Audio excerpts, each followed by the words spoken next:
시편 23편 1절부터 6절까지 우리 같이 한 목소리로 합독하겠습니다. 시작. 여호와는 나의 목자시니 내게 부족함이 없으리로다. 그가 나를 푸른 풀밭에 누이시며 쉴만한 물가로 인도하시는도다.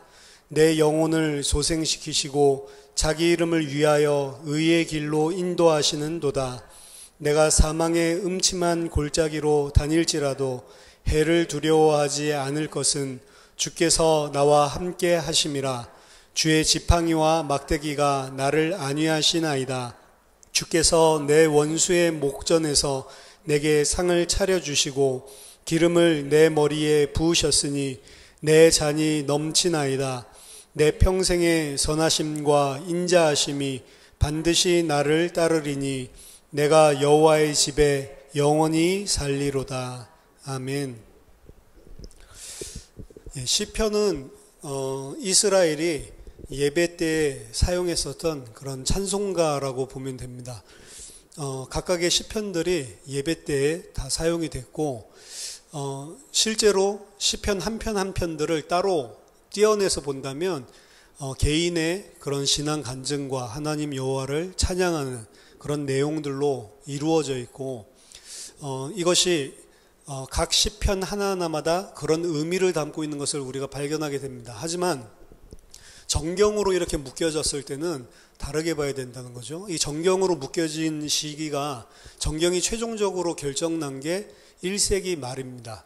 그래서 시편이 150편으로 오늘날 우리가 보고 있는 것과 같이 최종적으로 편집되고 묶여져 있는 것은 오래전부터 그냥 그렇게 된 것들이 내려온 것이 아니고 계속 유동적인 변화가 있으면서 최종적으로 편집되는 어떤 시간표가 있었는데, 그때를 예수님 당시에 있었던 그 제2성전기, 바벨론에서 포로 돌아오고 그리고 1세기까지를 그 예루살렘 성이 무너지기까지를 제2성전기라고 이야기를 하는데, 그 제2성전기 때 이 시편뿐만 아니라 구약 전체죠.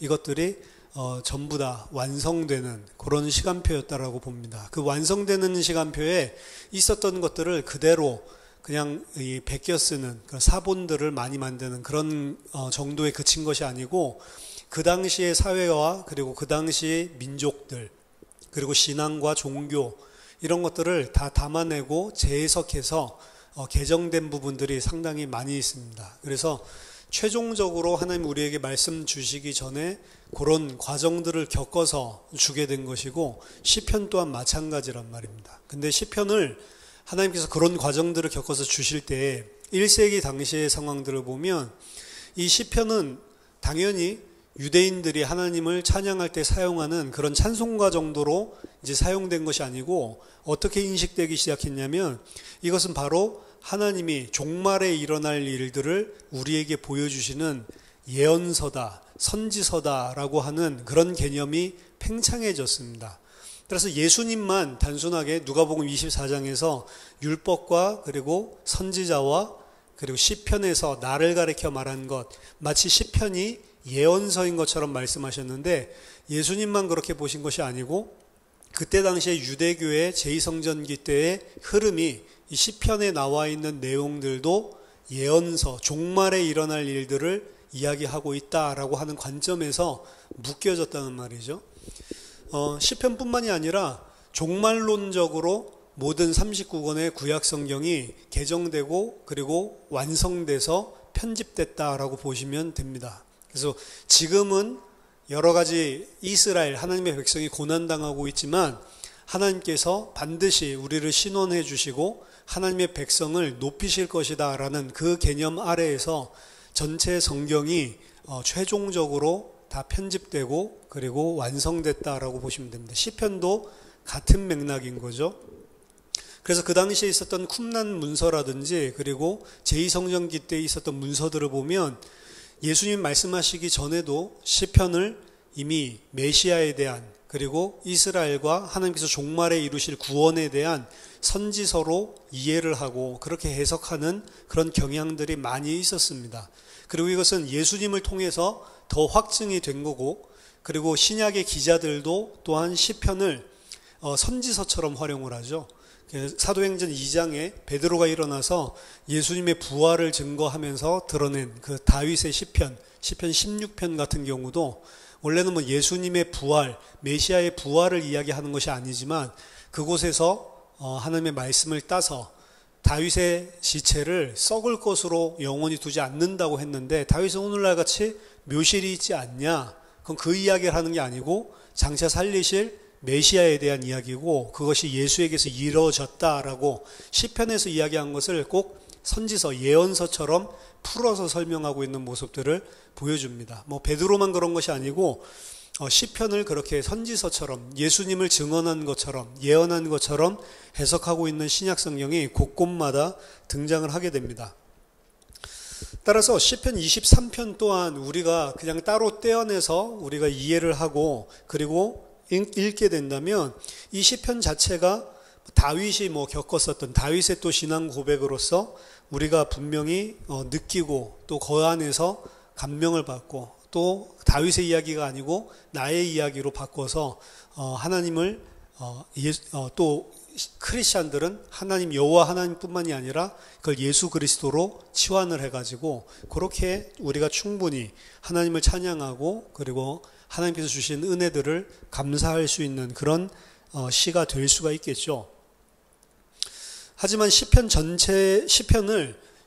지금 마지막 개정된 전체와 이 정경이라고 하는 전체 문맥 속에서 이야기를 하고 그리고 그렇게 읽는다면 시편 23편 또한 우리가 그동안 읽었었던 것과 다르게 새로운 각도로 이해될 수 있는 다른 것을 이야기하고 있는 시가 된다는 것입니다.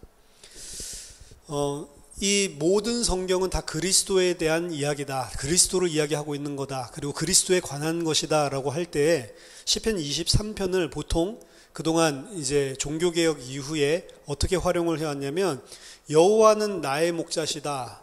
그 뭐 종교개혁뿐만이 아니고 기독교 안에서 여호와는 나의 목자시다. 라고 하는 것을 여호와 하나님과 성자 예수 그리스도가 같기 때문에 예수 그리스도가 바로 나의 목자시다. 그래서 그분이 나를 물가로 그리고 푸른 초장으로 인도를 하시고 그리고 사망의 음침한 골짜기로 다니더라도 예수 그리스도께서 나랑 성령으로 함께 하셔서 나를 지팡이와 막대기로 안위하고 보호해 주시고 인도해 주신다. 뭐 이제 이런 차원으로 읽는 것이 그리스도인 그리고 그리스도적으로 해석하는 것이다라고 여겨져 왔습니다. 어거스틴 또한 똑같은 방법으로 해석을 했거든요. 하지만 시편 23편을 그리스도적으로 읽고 그리스도를 예언하는 것으로 읽는다라고 하는 것은 그런 정도와는 조금 다른 차원을 이야기하는 것입니다. 이 시편 23편을 이해하기 위해서는 시편 23편의 이 시의 종류가 뭐냐 이제 이런 부분들에 대해서도 많이 이야기를 하는데 이 시편 23편은 사실은 순례시입니다. 순례시. 시편 150편들 중에 학자들이 이거는 메시아에 대한 예언이다.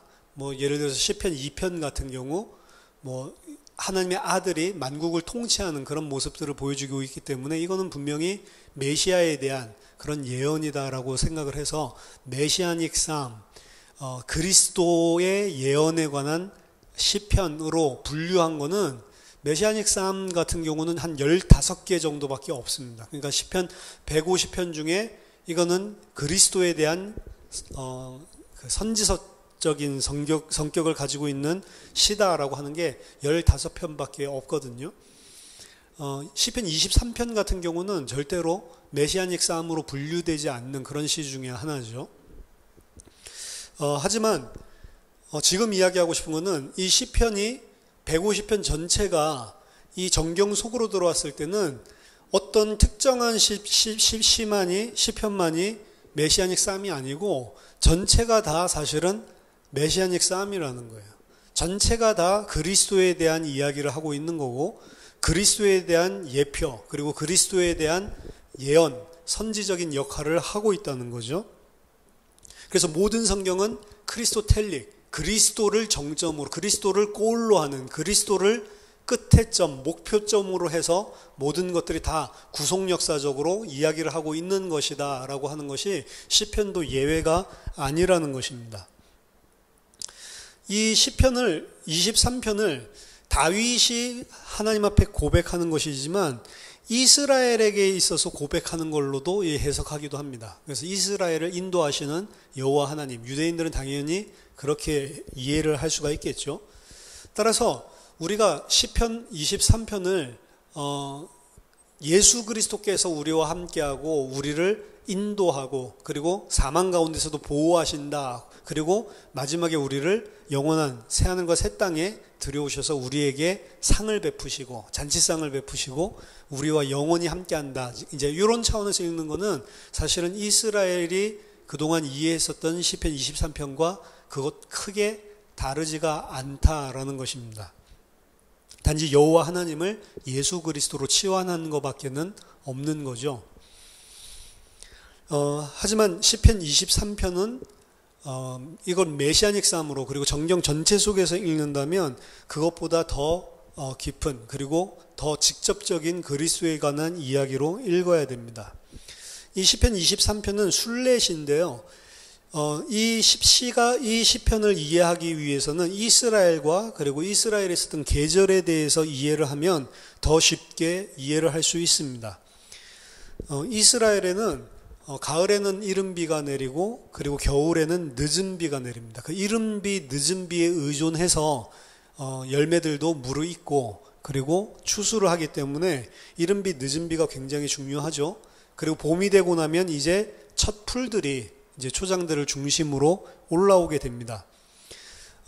초장들은 아무데나 있는 것이 아니고 이 초원지대가 예를 들면 그 이스라엘을 가르고 있는 고원들 중심으로 동편 쪽으로 쭉 초장들이 차지를 하고 있다고 하면 그 동편 쪽은 선선하기 때문에 그 언덕이라고 그러죠. 하일랜드라고 하는데 거기는 고원이기 때문에 거기에는 밀도 자라고 과수도 자라고 굉장히 농사가 잘 되는 곳입니다.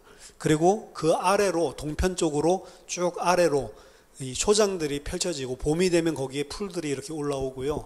그거보다 더 동쪽으로 나가면 이 광야, 사막이라고 보시면 돼요. 남쪽으로도 그렇고 그리고 더 동편으로도 그렇고 이스라엘에서는 이 봄에 첫 풀들이 올라오기 시작하면 그때 이제 목자가 드디어 그 양떼들을 이끌고 그 초장들로 이동을 해서 한 곳에서만 계속 머무르면서 먹을 수 없으니까 뭐 풀들이 지금처럼 뭐 계속 막 자라는 그런 기후가 아니기 때문에 풀들이 있는 곳을 찾아서 좋은 곳으로 양들을 인도해서 먹이고 그리고 그 양들은 이 봄이 되면 풀들이 그래도 많이 올라오기 때문에 굉장히 윤택한 그런 풀들을 먹을 수 있는 그런 시기라고 할 수 있습니다. 따라서 이 봄에는 양떼가 그리고 목자가 풀들을 찾고 물들을 쉽게 찾을 수 있는 그러한 시간표다라고 보시면 됩니다. 하지만 여름이 되면 이제 동풍이 불어오고 동풍이 불어오면 푸른 풀들은 전부 다 마르게 되고요. 노랗게 마르게 되죠. 물들까지도 전부 다 말라서 물의 강바닥들이 전부 다 드러나게 됩니다. 우리나라처럼 강이 1년 내내 흐르고 있는 그런 풍부한 강이 없고요. 이게 좀 약간 비가 오고 그리고 물이 좀 있는 그런 기간에는 강들이 흘러가고 시내가 흘러가지만 그렇지 않고 이렇게 동풍이 불어오고 그리고 뜨거운 여름이 되면은 강바닥이 전부 다 말라버리는 그런 땅이에요. 그래서 그 강바닥을 보고 와디라고 그러죠. 와디. 그러니까 여름만 되면은 이 강바닥들이 전부 다 말라붙어서 사실은 물을 구하는 것이 여간 어려운 것이 아닙니다. 물들이 말라서 전부 다 바닥을 드러내게 되죠. 따라서 양들은 물과 먹을 풀들을 갈급하게 찾아야 되는 거예요. 그리고 그걸 마음껏 먹을 수 없기 때문에 목자는 그 양들을 잘 인도해서 그나마 먹을 수 있는 풀이 있는 곳 그리고 물이 있는 곳으로 인도해야 됩니다. 그래서 양들은 전적으로 목자를 의지할 수밖에 없어요. 목자에게 의지해야지만 그 목자가 그리고 바르게 이 양들이 필요한 곳으로 인도해야지만 풀을 먹을 수 있고 물을 먹을 수 있기 때문에 그렇습니다. 따라서 예루살렘으로부터 베들레헴 그리고 헤브론까지 쭉 그 양들이 이 풀을 먹는 그쪽 동편에는 이제 그 광야가 나오게 되는데 그 광야 그리고 산등성에 있는 아까 전에 밀밭과 과수원들 그 사이에 있는 그 초원지대에 목자들이 인도하면서 다니는데 여름이 되면 거기마저도 이제 마르게 되고 많은 어려움들을 당하게 되는 것입니다. 따라서 이제 메마른 여름이 되면은 때때로 이제 산등성이로 그 높은 하일랜드로 이제 올라가서 거기에 있는 밀들을 이제 뜯어먹게 하는 그런 목자도 있고, 그때는 굉장히 목자에게 있어서 그리고 양떼들에게 있어서 정말로 안 좋은 상황입니다. 그리고 그것마저도 여의치 않으면 어쩔 수 없어요. 그냥 광야로 나가는 겁니다. 광야로 나가서 남쪽의 사해까지 그렇게 쭉 양의 무리를 끌고 내려가는 겁니다. 그러다가 드디어 이제 가을이 오게 되면 이제 서쪽에서 바람이 불기 시작을 하고, 그럼 이제 서늘하게 되면서 이제 비가 내리기 시작을 하고, 그러면 이제 괜찮아지죠. 그래서 9월 말 정도가 되면 이제 최종적으로 그 추수할 수 있는 그런 초막절을 시작하게 되는 것입니다. 그래서 이 지금 시편 23편에서 푸른 초장에서부터 시작해서 사망의 음침한 골짜기로 끌고 다니는 거 있죠. 처음에는 봄이라고 이야기를 한다면 이제 여름이 돼서 그 사망과 그리고 해가 있는 그런 땅들을 어쩔 수 없이 인도해야 되는 거예요. 목자를 따라서 따라가야 되는 것입니다. 따라서 여름을 견뎌내고 이제 최종적으로 마지막에 이제 여호와의 집에 들어오는, 그래서 상을 베푸시고 그리고 잔치를 베풀고, 이런 그림은 초막절을 이야기하고 추수하는 그런 감사한 시간표, 그래서 가을의 시간표가 온 것들, 그렇게 어떻게 봄에서부터 그리고 가을까지 이렇게 하나님이 인도하시는지, 그리고 그 양떼들을 발걸음 하나하나를 어떻게 돌아서 결국에 예루살렘으로 돌아와서 하나님께 감사하게 되는지, 그런 일종의 순례시, pilgrimage psalm이라고 부를 수가 있는 겁니다. 최종적으로 이 시가 끝나는 곳은, 마지막은 여호와의 집이라고 표현됐듯이 예루살렘의 성전입니다. 따라서 이 순례의 이미지가 사실은 목자의 이미지보다도 전체적으로는 더 큰 이미지라고 볼 수가 있는 겁니다. 여행의 이미지는 굉장히 깊기 때문에 시편 23편을 가지고 보통 미국에서는 장례식 때 많이 읽어줍니다. 그러니까 그것도 우리 인생을 순례라고 보는 거죠. 그래서 우리를 하나님께서 이곳에 보내시고, 그리고 이곳에서 여러 가지 고초와 죽음과 어려움을 겪고, 그리고 최종적으로는 여호와의 집으로 들어가는 그런 인생 순례를 이야기하고 있는 거기 때문에 미국에서는 시편 23편을 장례식이나 그리고 죽음의 시간표에 대부분 많이 사용을 하고 있습니다. 이것은 시편의 이야기와 그리고 기독교인 개인의 삶을 묶어주는 그런 의미에서 이해를 한 것이죠.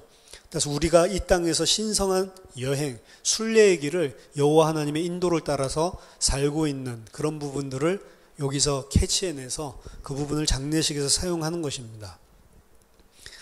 23편 1절 처음에 위에 제목을 보면 알겠지만 이것은 다윗의 시입니다.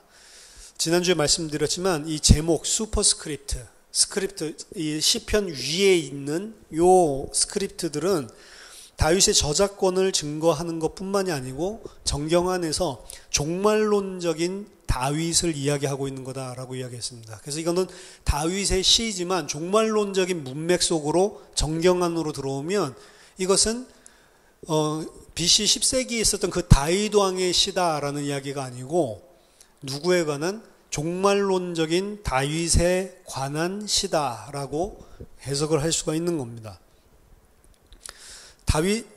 종말론적인 다윗은 두 번째 왕이고, 그리고 종말론적인 다윗은 또 그의 백성들을 인도하는 목자이기도 하고, 다윗 또한 마찬가지였습니다. 다윗도 사울왕 대를 이은 두 번째 왕이기도 했고, 그리고 또 목동 출신이기도 했고, 그런 여러 가지 이 공통적인 이런 면들을 가지고 있는 거죠. 그래서 우리는 이 시를 그냥 다윗의 시로 그동안 많이 이해를 했다면, 지금 우리들이 정말로 그리스도에 대한 이야기로 읽는다는 그 역사 속에서 읽는다는 그런 문맥 속에서 봤을 때는 그냥 다윗의 시가 아니고 이상적인 다윗, 종말론적인 다윗의 시로 읽을 필요가 있습니다. 이 시가 시편에 종말론적인 충동을 분명히 반영을 하고 있는 것이라면, 다윗은 종말론적인 관점에서 이 이야기가 끝나는 지점에 갔을 때 어떤 의미를 가지는가 새롭게 생각할 수가 있는 것입니다. 만약 이 시가 홀로 있는 시라면 우리들이 늘 그동안 이해해왔던 식으로 이해를 하면 되지만, 이것이 정경 속에 들어와 있고 그리고 그 정경의 종말론적인 구속 역사적인 관점 속에 종말론적인 다윗의 시라고 한다면 그 인간 저자가 원래 지었던 시 이상을 품고 있는 그런 시라고 볼 수가 있습니다. 이 시가 이상적인 다윗의 시라고 본다면, 지금 여기서 여호와는 나의 목자다라고 이야기를 하잖아요. 그건 다윗이 지금 이야기를 하고 있는 거잖아요. 그러면 우리는 보통 시편 23편이 예수 그리스도가 나의 목자고 우리는 양, 요 관점에서 읽었잖아요. 그게 아니고 여호와 하나님은 그대로 성부 하나님으로 그대로 두고 양의 자리에 누가 들어가냐면 예수 그리스도가 들어가는 겁니다. 예수 그리스도가 양이란 말이에요. 그 예수 그리스도로 인도하는 분이 성부 하나님이시고 여호와 하나님이고, 그래서 이 시편에서는 예수님을 참 목자로 보는 것이 아니고 예수님의 참 양으로 보고 있는 겁니다. 거꾸로 예수님이 참 양이시고 그 예수님을 인도하셔서 예수님의 생애를 순례의 길로 온전하게 인도하시는 그 여호와 하나님을 목자로 이야기를 하고 있는 거예요. 따라서 예수님은 이 시에서 마치 우리가 그동안 이해해왔을 때 우리와 같은 양떼처럼 여호와 하나님과의 관계를 구성짓고 있는 겁니다. 여호와는 나의 목자시니 내가 부족함이 없으리로다. 다윗은 나는 이스라엘의 목자가 맞지만 하나님이 나의 목자시고 내가 양이다라고 하는 개념을 가지고 있습니다. 따라서 다윗은 이 양이라는 단어를 자신의 빗대서 사용하고 있는 게 시편 23편이잖아요.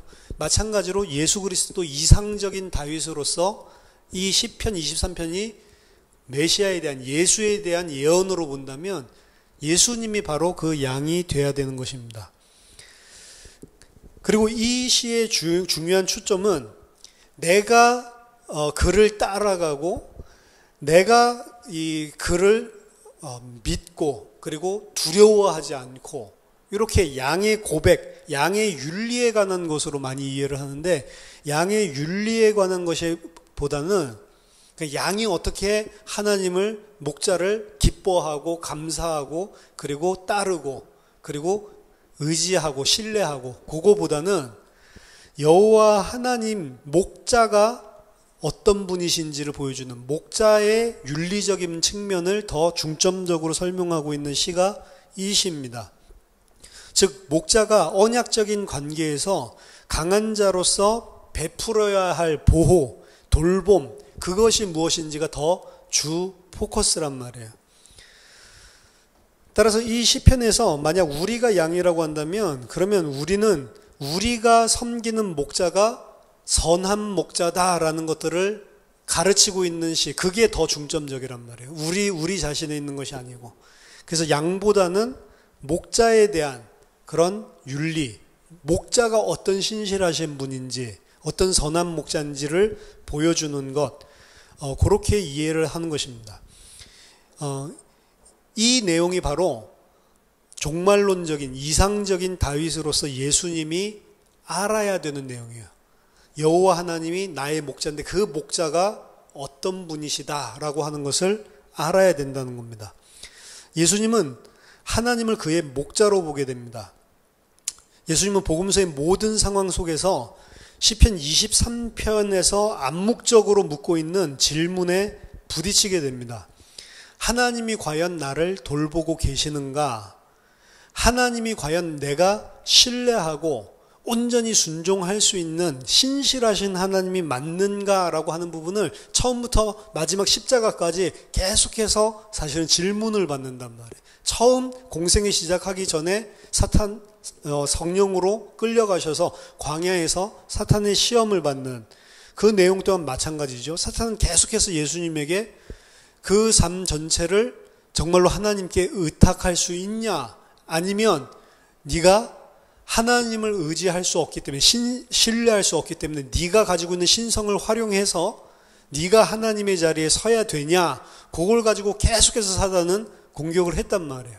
그러니까 예수님은 이 땅에 살면서 계속해서 부딪히는 것들이 과연 하나님이 신실하신 분이 맞고 하나님이 나와 함께 하셔서 나를 완벽하게 인도하시고 하나님이 그 언약을 신실하게 행하시는 그 하나님이 맞냐라고 하는 것, 그걸 공격받고 그걸 계속해서 대답하는 것입니다. 하나님이 이스라엘을 보호하시고 이스라엘을 언약으로 분명히 하나님과 묶으셨는데 이상적인 이스라엘인 예수 그리스도께서 과연 그 하나님을 신뢰할 수 있겠나라는 겁니다. 여기에 대한 질문에 대해서 시편 23편은 예스라는 답을, 우린 여호와 하나님을 신뢰할 수 있다라고 이야기하는 겁니다. 따라서 예수님은 시편 23편에서의 그 대답처럼 그의 삶을 여호와를 그의 목자로 신뢰하는 삶을 살았습니다. 이 시편은 두 개의 섹션으로 나누는데요. 하나는 전반부의 풍성한 삶들 속에 함께 하시는 목자, 그 이미지 하나랑 그 다음에 어려움, 고난, 그리고 죽음과 사망, 그런 음침한 골짜기로 가는 그 섹션, 그 두 가지죠. 내가 부족함이 없으리로다 라고 하는 것은 이 두 가지 섹션 중에 전반부를 차지하고 있는 겁니다. 이때 양의 삶은 밀산등성이와 그리고 사막, 광야 중간에 딱 위치하고 있죠. 이 여행에 있어서 그 초장 속에서는 그 봄의 계절에는 전혀 부족함이 없다라고 하는 겁니다. 일상적인 삶의 부분에 있어서 좋은 봄의 시간표, 예수 그리스도의 삶 속에서 하나님이 함께 하셔서 능력과 기적과 표적과 이사가 나타나고 하나님이 함께 하다는 것을 음성으로나 그리고 함께 하시는 그 일을 통해서 보여주셨던 것, 그것들을 통해서 하나님이 함께하고 하나님이 모든 것을 공급해 주신다라고 하는 것을 나타내고 있는 것입니다. 이것이 예수님이 사셨던 삶의 일부분이었습니다. 그가 나를 푸른 풀밭에 누이시며 쉴만한 물가로 인도하신도다. 내 영혼을 소생시키시고 자기 이름을 위하여 의의 길로 인도하시는도다. 여기까지가 전반부라고 볼 수가 있죠. 내 삶을 소생시키는 파트에 들어가면 사실은 이 소생시키는 파트는 나중에 5절, 6절에 이어지는 내용입니다. 정확하게는 나중에 나오는 부분을 이야기하는 것이고, 일상적인 삶의 부분에서는 여호와의 보호가 내가 아무것도 부족한 게 없을 정도로 온전하게 나를 신실하게 인도한다는 거죠. 하지만 4절, 5절에 나와 있는 이 고통과 죽음의 시간표, 그런 시간표들 속에서 소생, 리스토어 하는 거거든요. 다시 우리를 갱신시키는 것, 갱생시키는 것, 우리를 다시 회복시키는 것, 소생하는 것이 필요한 거죠. 이 소생이라고 하는 것은 우리가 살펴보겠지만 단순히 그 푸른 초장으로 다시 돌아가는 것이 아니라는 것을 알 수 있습니다.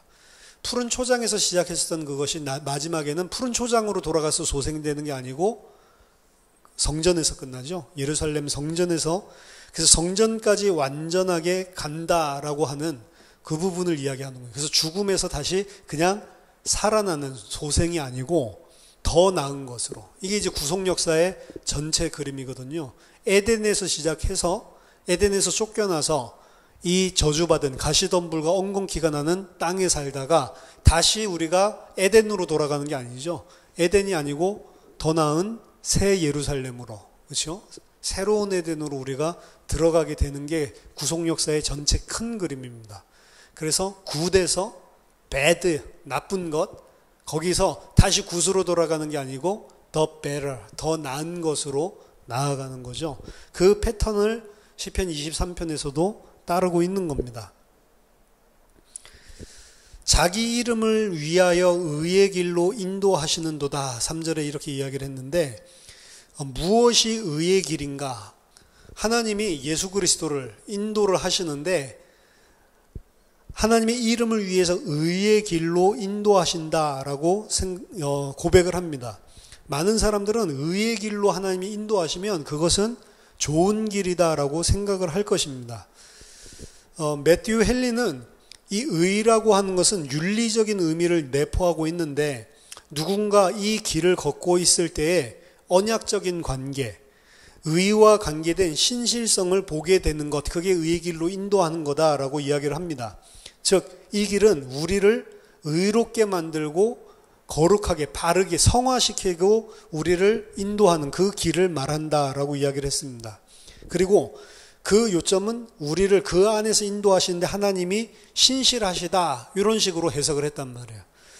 하지만 지금 우리가 보고 있는 것은 과연 그 해석이 맞냐라는 것입니다.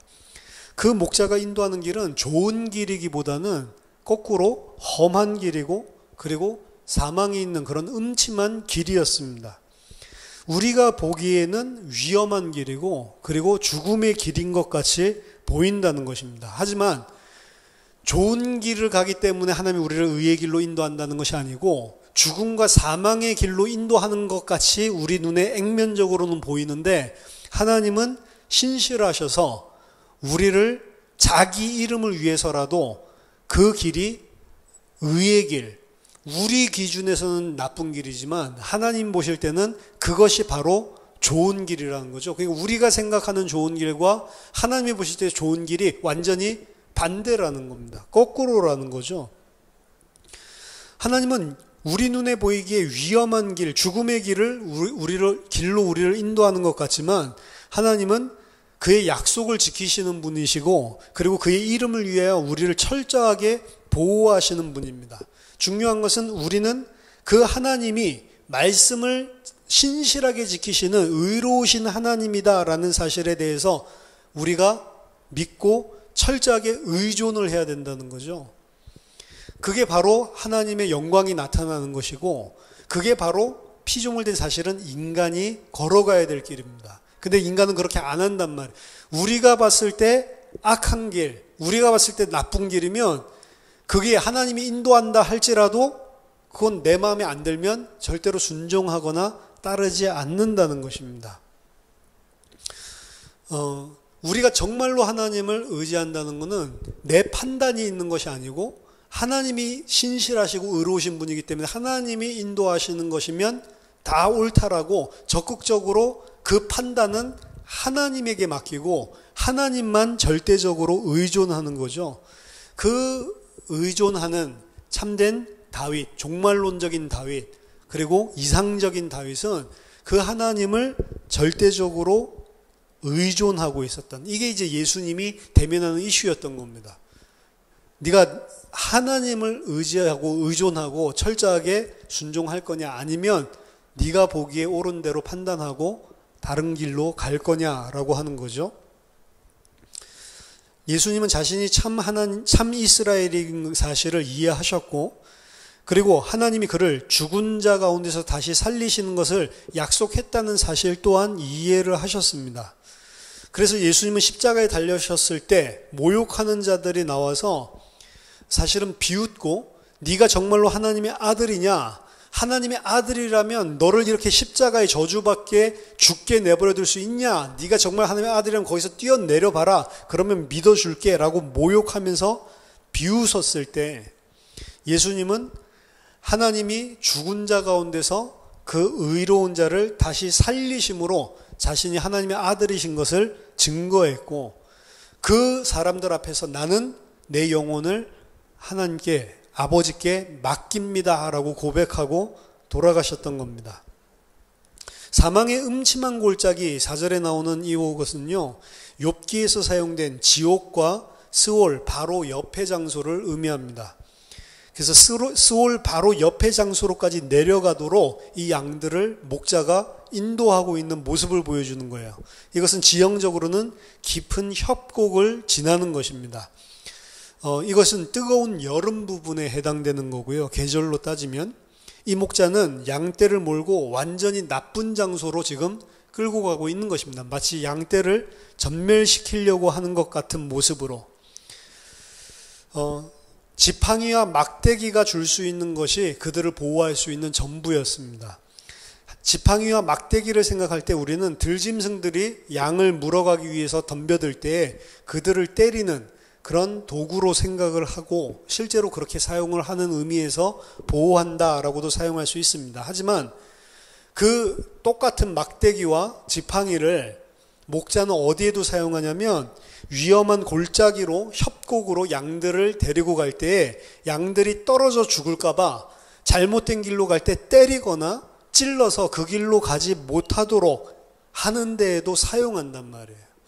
그냥 단순하게 보호와 위로가 그냥 하나님이 모든 것 다 책임지고 이렇게 막아주는 그런 모습을 보여주는 게 아니고 오히려 징계를 받고 그리고 찔림을 당하는 그럴 때 활용하는 것이 지팡이와 막대기, 목자의 지팡이와 막대기라는 것입니다.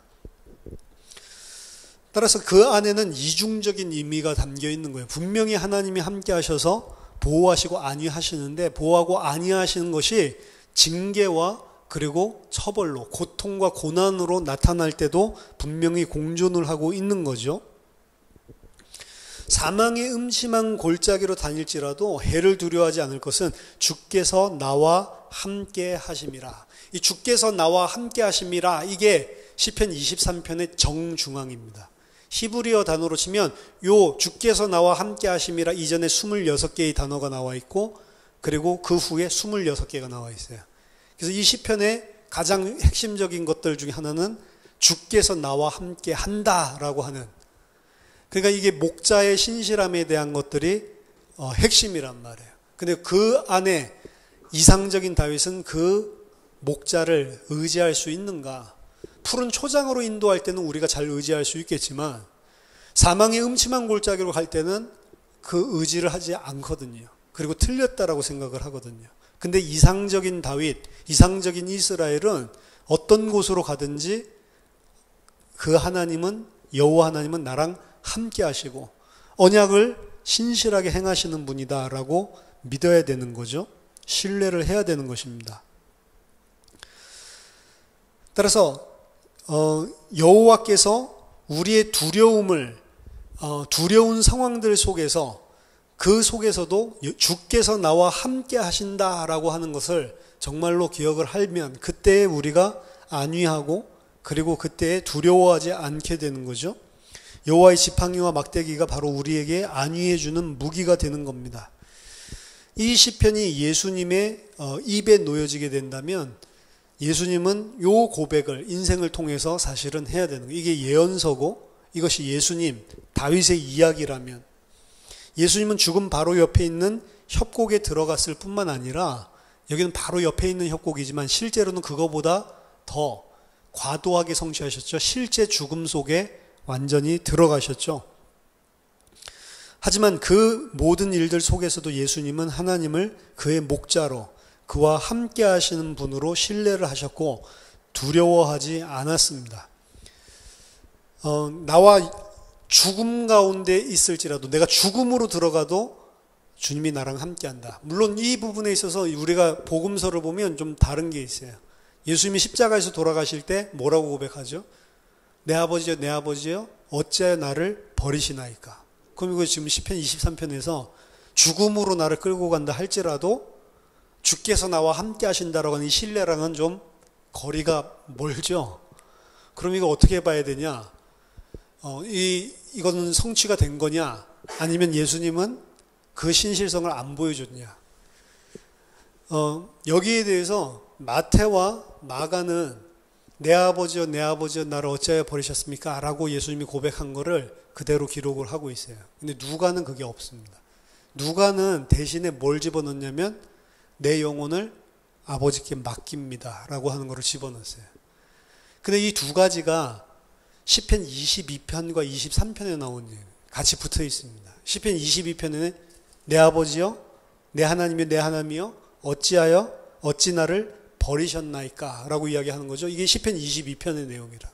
그 시편 23편의 내용, 그러니까 시편 22편의 내용이 마태복음, 마가복음에서 이야기를 하고 있는 것이라면 누가는 마태, 마가가 기록하지 않은 하나를 시편 23편에서 꺼내서 이야기를 하고 있는 겁니다. 그래서 이것은 성취되기도 하고 안 되기도 하고 그리고 시편에 있는 모든 것들을 다 성취하는 게 그 십자가상에서 일어났다라는 것을 보여주는 거죠. 이 시가 구속 역사 속에서 읽어진다면 따라서 이 시편 23편은 이사야의 종의 노래와 연결시킬 수 있습니다. 새 이스라엘의 목적을 이루기 위해서는 반드시 고난과 그리고 대속적인 죽음이 있어야 된다는 게 이사야서의 종의 노래죠. 새 이스라엘은 이 고통을 위해서 부르심을 받은 겁니다. 그리고 신약 성경에 이르러서 비로소 우리는 그 의인에게 당하는 고통과 죽음이 왜 그렇게 종의 노래에 나와 있는지, 혹은 시편 23편에 나와 있는지를 비로소 알게 되는 거죠. 이것은 마치 다윗이 그 역사적인 다윗이 인생 속에서 왕으로 부르시기 전까지 광야에서 양들을 치면서 고통당하고 있었던, 그리고 또 거부를, 왕으로 세워지면서도 거부를 당했던 이런 모습들과 같은 것이라고 볼 수가 있습니다. 시편 23편 요 이야기는 그래서 전체 그리스도의 이야기를 이야기하고 있는 것이고, 그건 클라이맥스 안에서도 찾을 수가 있는 것입니다. 예수님은 이 땅에서 그냥 하나님의 아들로서 육신을 잠깐 입고 와서 연기를 하신 것이 아니고, 실제로 우리의 삶의 모든 측면에서 우리와 똑같이 되셔서 우리가 겪는 삶들을 겪으셨고, 하지만 죄는 없으신 분이셨습니다. 내가 사망의 음침한 골짜기로 다닐지라도 두려워하지 않을 것은 주께서 나와 함께 하심이라. 주의 지팡이와 막대기가 나를 안위하시나이다. 똑같은 고백을 십자가상에서 내 영혼을 주께 맡기나이다 라고 하셨고, 그 죽음 속에서도 하나님께서 그와 영원히 함께 할 것을 믿었습니다. 신뢰했습니다. 기독교인들은 마지막 두 절, 주께서 내 원수의 목전에서 내게 상을 차려주시고 기름을 내 머리에 부으셨으니 내 잔이 넘치나이다. 내 평생의 선하심과 인자하심이 반드시 나를 따르리니 내가 여호와의 집에 영원히 살리로다. 요 구절들을 본능적으로 문법적 역사적으로 해석하는 것을 거부해 왔습니다. 그래서 지금 사망의 음침한 골짜기에 다닌다라고 하는 것도 죽음으로 이해를 했고, 그리고 영혼을 소생시킨다라고 하는 것도 부활로 거의 대부분은 이해를 해 왔단 말이에요. 그래서 이거를 우리의 시로 읽었을 때에도 우리는 우리가 죽어도 우리를 소생시켜서 부활하셔서 여호와의 집에 영원히 살게 한다라는 방식으로 읽어왔죠. 그렇기 때문에 장례식장에서 이 시편을 읽는 거고요. 그렇게 한 것은 우리가 새 인류라는 증거일 수도 있습니다. 왜냐하면 원래 본문 자체는 그거 이야기하고 있는 게 아니에요. 히브리어로 보면은 더 그 본문이 아닙니다. 내 평생의 선하심과 인자하심이 반드시 나를 따르리니 내가 여호와의 집에 영원히 살리로다. 히브리어 원어로 보면 그렇게 안 돼 있어요. 어떻게 돼 있냐면 내 인생의 긴 날 동안 내가 다시 여호와의 집에 돌아오리이다. 반복적으로 여호와의 집에 이게 봄, 여름, 가을, 겨울 이야기라고 했잖아요. 1년이 지나서 마지막 그 수장절 때 예루살렘에 돌아와서 하나님을 찬양하고 감사하고 기뻐하는 그것이 있다면 좀 있으면 또 봄이 오잖아요. 그리고 여름이 오고. 그러니까 이게 순례시인데 우리가 생각하는 인생 한 번 있는 순례시가 아니고 예루살렘 성전을 찾아가는 그런 모습으로 계속 반복적으로. 그래서 내가 영원히 살리라 이런 표현 자체가 없어요. 히브리어에는. 그냥 내 인생의 긴 날 동안 이렇게 되어 있습니다. 그리고 내가 여호와의 집에 다시 돌아오리이다. 반복적으로 계속 돌아오겠다라고 하는 이야기입니다. 근데 6절에 보면 이게 완전히 바뀌어져 있죠. 이건 완전히 기독교적으로 바뀌어져서 있는 거잖아요. 이거는 뭘 따르고 있냐면 셉투아진트 70인역 헬라어 역본을 따르고 있는 거예요. 헬라어 역본이 사실은 헬라어 역본보다는 히브리어가 더 원어에 가깝기 때문에 히브리어에 있는 내용을 번역하는 게 보통인데 이 구절은 헬라어 역본을 따라서 번역을 해놓은 거란 말이에요. 이미 기독교적인 읽기가 가미돼서 6절의 내용이 바뀌어져 있는 거죠. 근데 저는 더 서프라이징, 놀람의 효과, 마지막 종말론에서 그걸 하려면 원래 히브리어로 써놔야 된다고 생각을 합니다. 그래서 이게 단순하게 원래는 순례자로 이스라엘이 매번 그 수장절에 가서 하나님께 감사제 드리는 그걸 이야기한 것처럼 생각을 했는데 그 이야기가 아니고 이게 예수 그리스도를 통해서 영원히 하나님의 집에 들어가는 그렇게 약간 차이가 있어야 되는데 오히려 그 묘미를 죽여놓은 거라고 볼 수 있죠. 물론 그렇게 바꿔놓은 것도 다 그게 새 인류이기 때문에 기독교인이기 때문에 그런 해석을 담고 바뀌어놨다라고도 볼 수가 있습니다. 따라서 시편 기자가 내 영혼을 소생시킨다라고 하는 의미는 4절, 5절, 6절에 가면 이게 이제 부활과 영원한 생명이라는 걸로 원래 히브리어 성경과 달리 이제 치환되어 있는 것들을 우리가 발견할 수가 있습니다. 그 영혼을 소생시킨다는 것은 단순한 것이 아니고 예루살렘으로 가는 것을 이야기하고 있습니다. 그때가 바로 수장절의 때고 수장절의 약속은 약속의 땅에서 일어나는 절정, 클라이맥스다라고 볼 수가 있습니다. 그래서 잔치 이미지를 그리고 있는 거예요. 봄에는 하나님이 모든 필요를 공급하셨기 때문에 나는 부족함이 없다라고 했지만 이제 그런 푸른 초장으로 다시 인도하는 것이 아니고 하나님은 더 나은 것, 더 온전한 곳으로 그 양을 인도하는 사실들을 볼 수 있습니다. 이것이 예수 그리스도께서 부활하셔서 하나님 보좌 우편에서 영원히 통치하고 다스리시는 그런 그림이라고 볼 수 있죠. 그러니까 예수 그리스도는 다시 또 돌아오시고 또 다시 올라가고 또 다시 돌아가고 이걸 안 하고 한 번에 시브리서 기자에 의하면 다 끝내신 거니까 보좌에서 영원히 집에 영원히 사는 걸로 성취되는 것이 맞는 거죠. 그래서 아마 이 구절을 그렇게 이야기한 것 같습니다. 여기 보면 내 원수의 목전에서 내게 상을 차려주시고 이거는 이제 심판의 이미지로 많이 생각을 했죠.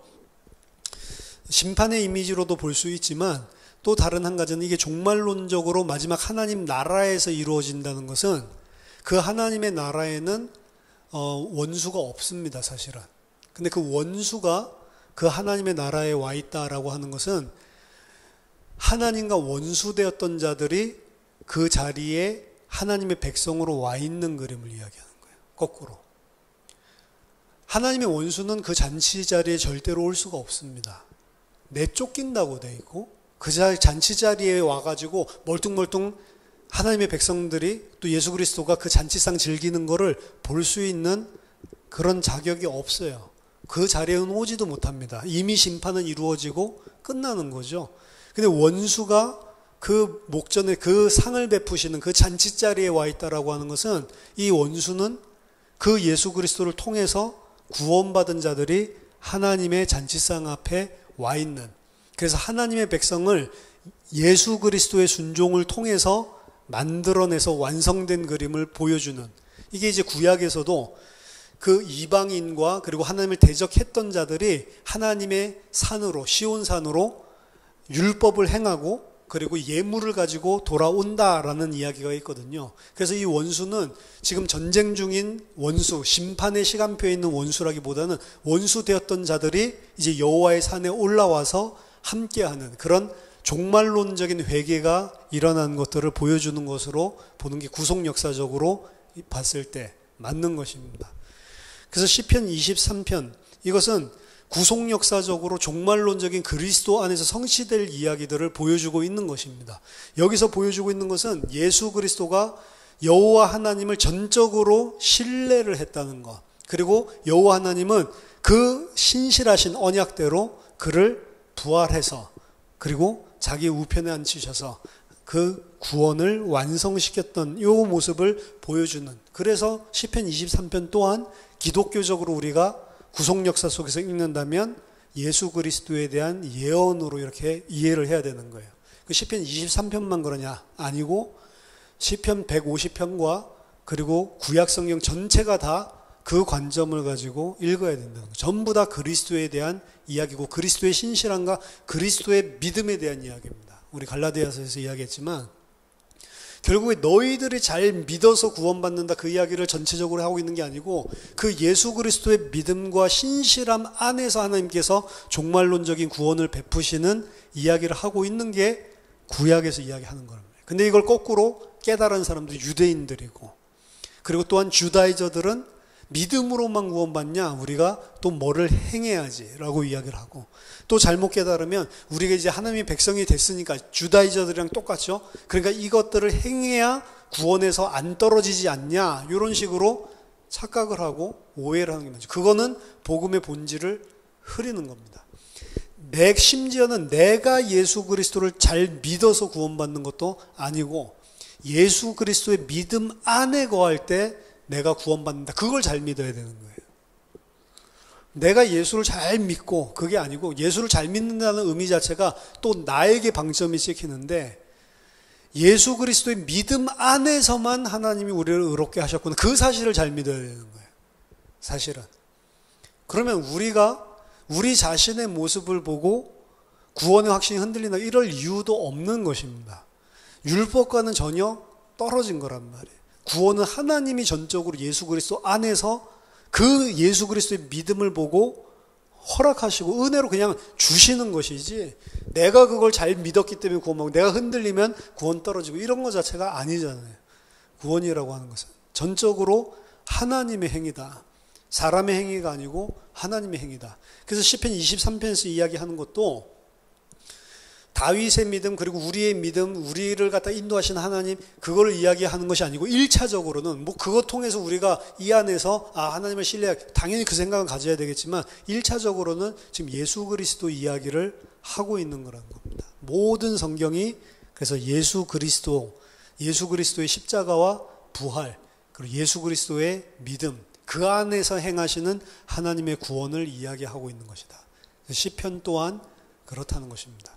그동안 우리는 너무 개인 읽기에 몰두를 해왔다는 거예요. 모든 시편을 그냥 개인적인 감사, 은혜, 개인적인 회개, 개인적으로 우리가 어떻게 이렇게 하나님을 신뢰할 수 있는지 이런 부분들로 많이 이야기를 해왔는데, 1차적으로는 이게 전부 다 그리스도에 대한 이야기로, 선지서뿐만이 아니고 이사야서 53장뿐만이 아니고 모든 것들까지. 그 중에 우리가 제일 좋아하는 시편 23편도 메시아닉 쌈이라는 겁니다. 전부가 다 그리스도에 대한 이야기다. 이렇게 해서 오늘 시편까지 마치고요. 다음 시간에는 욥기서를 조금 살펴보도록 하겠습니다. 자, 기도하겠습니다. 하나님 은혜를 감사드립니다. 예수 그리스도의 믿음 안에서 저희들을 아무 값없이 의롭다 칭해 주시고 하나님의 영원한 백성으로 불러주심을 감사드립니다. 하나님, 우리가 다른 것이 아니라 오직 예수 그리스도의 십자가와 부활만 의지하고 믿는 하나님의 백성 되도록 우리의 마음과 생각에 주의 성령으로 함께하여 주시옵소서. 예수 그리스도 이름으로 기도하옵나이다. 아멘.